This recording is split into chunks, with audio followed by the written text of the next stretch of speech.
So I'm just about to go out for a workout, and I want to talk a little bit about DSW, which is Daily Suggested Workouts on the Garmin. I'm going to show you how they work, why I think they're actually really cool. They do offer some flexibility, but they do take a little bit of time to get started.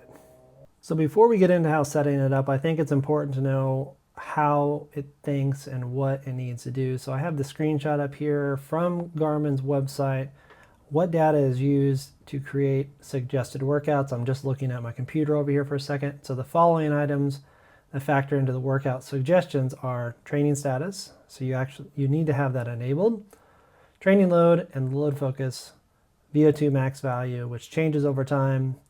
Your recovery time, which we know sometimes that can be a little interesting. You go for a walk and it says your recovery is 24 hours, which is quite ridiculous to be honest, but that is factored in there. Sleep data is a huge one. I think that this is a big key to wearing your watch all the time, is the sleep data, regardless of how you see the sleep data, if you analyze it or not.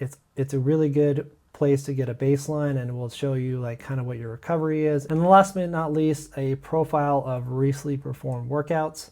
And then down here at the bottom, it does say note non-running cycling activities that are performed on your watch do not, and I repeat, do not affect daily suggested workouts. Daily suggested workouts, I think, are actually a really cool thing that Garmin has done over the last 4 or 5 months.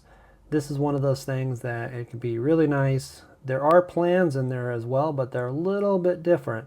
Supposedly, daily suggested workouts are supposed to be adaptive on the fly versus the plan that you would follow from Coach Greg on the Garmin Connect app. Currently right now, the daily suggested workouts do not even show in the app, but they will show in the suggested workout. So if you add this particular widget in here, it will tell you what the daily suggested workouts are for that particular day. And you can just kind of scroll down and kind of see. So you just put the calendar app here for your suggested workout and it will show up. When you go in for the day, you click in the top right button here, and then daily suggested workouts are either run or they are outdoor bike. So I have road bike as mine, or outdoor cycle, whatever you want to call it. And typically, when you click into the run here, it's going to say, hey, this is your today's suggested workout. For some reason, if this doesn't show up, there's a setting that you need to enable. So I'm going to show you that in a second. So this is my suggested workout, which is 11:55 minute miles for 40 minutes. So I just go for 40 minutes and I try to keep my pace within the 11:55 barrier. This is actually kind of slow for me just because I just started running again, but I'll typically run about 10:30 or so at this particular time. But I used to run a lot and I'm just kind of getting back into it. But for some reason, if you're just like, you know what, I don't have time for this, I need to see if there's any suggestions, push this button here or press on the screen if you have a touchscreen enabled watch, and then you could scroll down here to more suggestions. I'm going to click on the top right, and then today, that is a suggestion. Tomorrow, 27 minutes, which this is probably the one I'm going to be doing today. Thursday, Friday, Saturday, Sunday, etc. You get the idea. So on the settings page, this is really important because if the daily suggested workout doesn't pop up for either run or bike, you need to make sure that this workout prompt is on. For some reason, it got disabled or whatever, so just make sure that this workout prompt is on. And then you can change your long workout day by clicking into here and then changing your long workout day, because mine typically ends up being Saturday or Sunday. You can change it and move it around, but I just leave it on Saturday to go from there. And then this is another area I think that is really important. Do you want your target time to be set on pace, or do you want it to be set on heart rate? Personally, I have mine set on pace because it's just a little bit easier for me. I know some people really enjoy heart rate training, which is great. Though there is pluses and minuses to each one of these. Heart rate training definitely can make you a little bit faster or a little bit slower depending on what the weather is outside if you're running up hills or if you're running on flat ground. This one has a lot of variations, and I think that this one does have its pluses but also has its minuses. Same thing with pace here, because sometimes you're just not in shape enough to run at the pace, which you just need to adjust. So for me right now, I have it on pace, but I have done heart rate training before, which is really a great thing. And then if you go back to the main page here, I'm just going to scroll back and scroll up. Here are my daily suggested workouts. Today I'm going to be doing the base, which is 27 minutes, and I'm going to do it at 11:55 pace, which I will be doing it faster than that, and I'm going to run for 27 minutes. So if I click in here and I say, hey, you know what, I'm going to do the workout, click here, it's going to find the GPS on the top here. Just make sure that that green line is green before you press start. It does make a difference and it does matter. I'm just going to scroll down here to kind of show you some of the screens that I have. This is the stamina screen, and then this is another screen for power, which comes from the watch. But you see the workout screen here is like run 11:55, and then it just goes to the main screen. So when I press start here, it's going to say, hey, run 27 minutes at 11:55. You start running. So as you start running, this workout screen right here will come up. There is no time here because I'm not technically moving.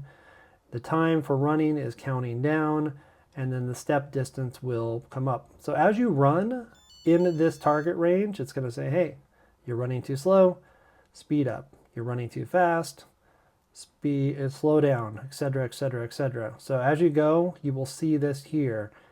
And then after I get done with the run, I'm going to show you what it looks like after. I just got done with my workout, and I'm going to show some screenshots up on the screen here. I'm not going to really take you through the entire workout because that's actually pretty dang boring. But the first screenshot you're going to see here is just the main page. To be honest, I actually like looking at this on Garmin Connect on the computer a little bit better, because then you could scroll and it's a little bit more informational, but it does work on this and it's a lot more convenient. So the first one you'll see is just the basics, how far you ran, the time, those type of things. And then the next screenshot, I just go into the lap screen, which shows me what my lap per pace was based on the workout. As I said, I did run a little bit faster than the recommended time, but I know this will adjust over time. And then lastly, I go into the chart section, which I find this one the most useful. So I'm only going to talk about the upper graph here, which is the pace graph. You can see that the line is across there. That is the recommended pace that it should be.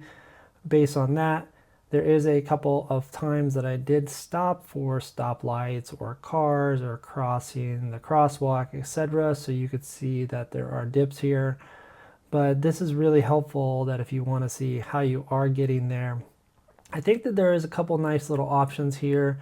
If you look at the last screenshot I put on here, you could change it to adjusted pace by grade, which this is very, very useful. This is something that Strava came out with a while back that Garmin adopted about 6 to 8 months ago to a year ago, I think, somewhere like that. So essentially it's just telling you, hey, if you're going up a hill, what is your pace? If you're going down a hill, what is your pace? Versus just being on flat ground, because it does matter. And that's kind of where I talked a little bit about earlier. If you're going to be using the pace or you're going to be using the heart rate variable for these workouts, it really does matter the terrain that you're on. So just think about it that way. So that's just kind of like a high level of what you would see after you get done with your workout.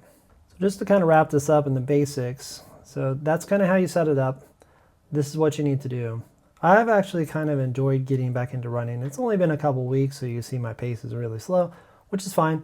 You got to start somewhere. I believe that there will be some more improvements coming up, especially in Garmin Connect. It would be nice to see your daily suggested workout on the calendar. Another option for me personally would be, as you do the daily suggested workout, it would have a pop-up that shows like 3 different options that you can do. And then just kind of integrating them. And then lastly, having them be on more profiles besides running and cycling. It would be nice. I know people that do a lot of yoga out there. I know people that do other things. So it'd be nice if they could branch out to that. But I believe that the core base and what they have here is a good start. By no means is the greatest thing, but if you stick with it and kind of work with it, it can change over time. And I know that you do have to have a certain amount of history for it to work. So thanks for joining me today. If you do like what I'm doing, please hit the like and subscribe button. It really will help out the channel. And hopefully you're doing well. Have a great week. And if you have any questions at all, please let me know.